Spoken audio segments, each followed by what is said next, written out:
Hello student, welcome back to my class. तो आज के लेक्चर में हम जानने वाले हैं फ्यूचर कंटिन्यूअस टेंस क्या होता है, इसके uses, meaning, identification, sentence structure, सारी कुछ डिटेल्स।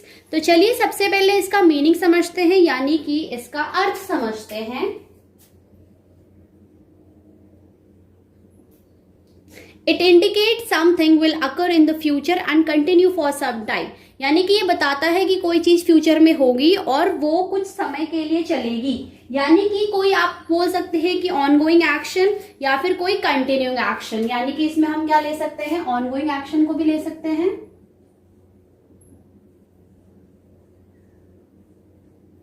और कंटिन्यूइंग एक्शन। एक और चीज स्टूडेंट, फ्यूचर कंटिन्यूअस को, यानी जितने भी कंटिन्यूअस के टेंस होते हैं उन्हें एक और नाम से बुलाया जाता है, उसे हम बोलते हैं प्रोग्रेसिव। यानी कि ये फ्यूचर प्रोग्रेसिव टेंस भी हो सकता है और फ्यूचर कंटिन्यूअस भी। हमेशा ध्यान रखिए कि कंटिन्यूअस वर्ब में ज्यादातर क्या होती है, आपकी जो एक्शन वर्ब्स होती हैं, ये मैंने आपको हर कंटिन्यूअस में बताया है, ज्यादातर हमारी एक्शन वर्ब्स को हम ज्यादा कंसिडर करते हैं अपने फ्यूचर कंटिन्यूअस टेंस में। बेसिकली क्या बताती हैं, ये बताती हैं आपको कोई भी लेंथ ऑफ टाइम।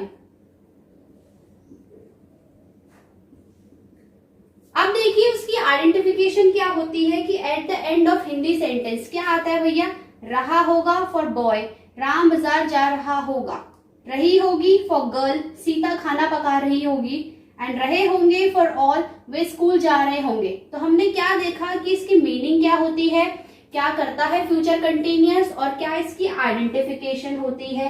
अब बात करते हैं स्टूडेंट इसके सेंटेंस स्ट्रक्चर की, कि सेंटेंस स्ट्रक्चर क्या होता है, कैसे बनता है। स्ट्रक्चर क्या कहता है हमारा, subject will shall be V1 ing object. Shall और विल का यूज मैं आपको पिछली क्लास में और पिछले लेक्चर में दे भी चुकी हूँ, आपको प्लेलिस्ट में सेपरेट यूज मिल जाएगा, जहां पे ये एक्सेप्शन भी होता है। यानी कि जो बेस होता है, मतलब मिनिमम होता है रूल, अगर मैं बोलूँ तो शैल के साथ आई भी आता है और विल के साथ ऑल आता है, यानी जितने भी बचे हुए होते हैं we you they.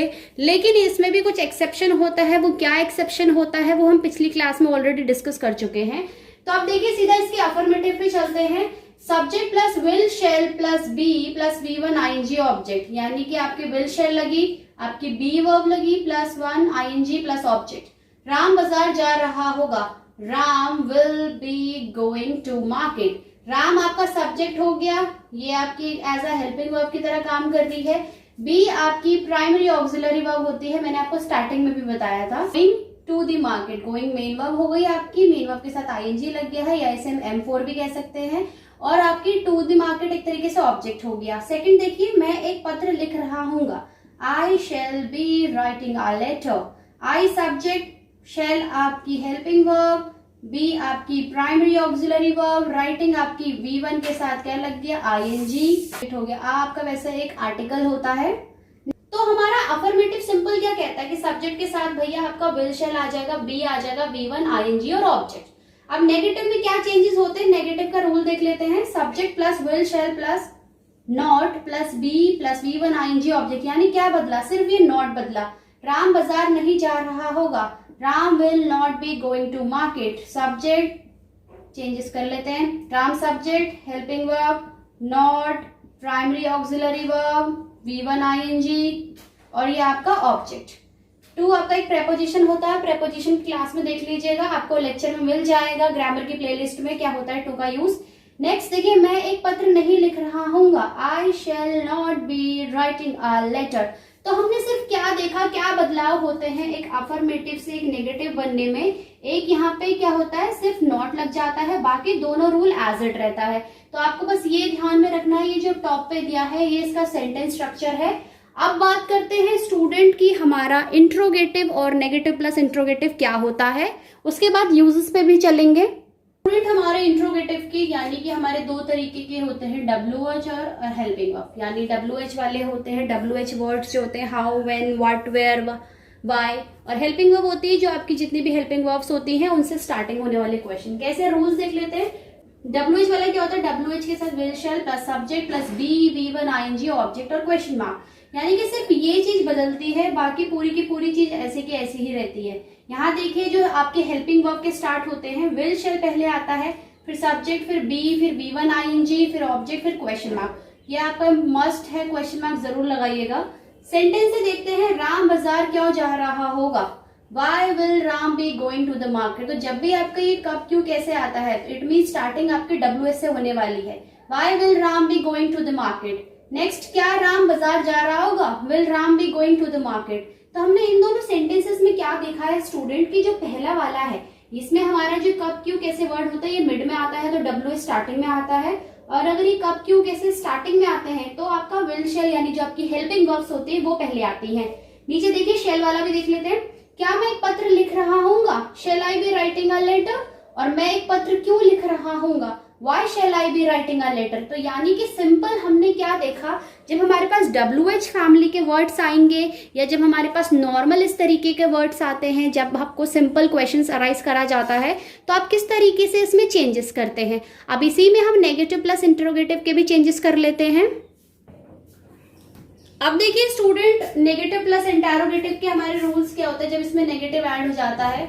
Word WH वाले देखिए, WH will shell plus subject plus not plus B1 V1 plus B V1 ING object, यानी क्या बदला, सिर्फ ये नॉट बदलता है, बाकी पूरा स्ट्रक्चर एज इट रहता है। यहाँ देखिए will shell plus subject plus not plus B V1 ING object और क्वेश्चन मार्क, यानी यहाँ भी क्या बदला, सिर्फ नॉट बदला। तो नेगेटिव प्लस इंटरोगेटिव में चेंजेस करते समय सिर्फ आपका नॉट बदलता है और कोई चेंज नहीं होता है, एज इट का एज इट रहता है। कैसे, राम बाजार क्यों नहीं जा रहा होगा, why will Ram not be going to the market. तो सिर्फ क्या बदला, नॉट आया। क्या राम बाजार नहीं जा रहा होगा, will Ram not be going to the market. क्या मैं एक पत्र नहीं लिख रहा हूँगा, shall I not be writing a letter. मैं एक पत्र क्यों नहीं लिख रहा हूँगा, why shall I not be writing a letter. तो यानी कि हमने इन सारे सेंटेंसेस में क्या देखा कि जो हमारा इंट्रोगेटिव का रूल होता है, जो हमारा रूल है उसमें सिर्फ नॉट ऐड होता है, बाकी पूरा का पूरा सेंटेंस स्ट्रक्चर आपका एज इट रहता है, कोई बदलाव नहीं आता है, वही रहता है, बस एक क्या लग जाता है, नॉट लग जाता है। तो ये तो पढ़े हमने इसके स्ट्रक्चर, आप लोग स्क्रीनशॉट ले लीजिए करें जैसे नोट्स बनते हैं। अब हम बात करते हैं स्टूडेंट्स इसके यूजेस कहाँ होने वाले हैं, फ्यूचर कंटिन्यूअस यानी फ्यूचर प्रोग्रेसिव टेंस कहाँ यूज होता है। बात करते हैं स्टूडेंट यूजेस की, ये यूजेस कहाँ कहाँ होते हैं फ्यूचर कंटिन्यूअस के। तो सबसे पहला यूज देखिए क्या कहता है, to make prediction in future, यानी कि फ्यूचर में कोई भविष्यवाणी देने के लिए। कैसे, पिया विल बी कुकिंग डिनर, पिया खाना पका रही होगी। Ishu will be getting ready for school, Ishu school के लिए तैयार हो रहा होगा। They will be having dinner, वे लोग डिनर कर रहे होंगे। तो यहाँ पे हमने देखा कि कोई हम अपनी भविष्यवाणी कर रहे हैं फ्यूचर की, वहां पे भी यूज होता है। सेकेंड यूज देखिए क्या कहता है, to express an action that will be in progress at a given time in future, यानी कि कोई एक्शन होना फ्यूचर में, प्रोग्रेस होना कोई टाइम पे, क्योंकि कोई एक्शन को एक्सप्रेस करता है जो फ्यूचर में भी हो रहा होगा यानी कंटिन्यूस होगा। कैसे, एट दिस टाइम, इस समय, कल, tomorrow, we will be watching a movie, हम लोग कल एक मूवी देख रहे होंगे।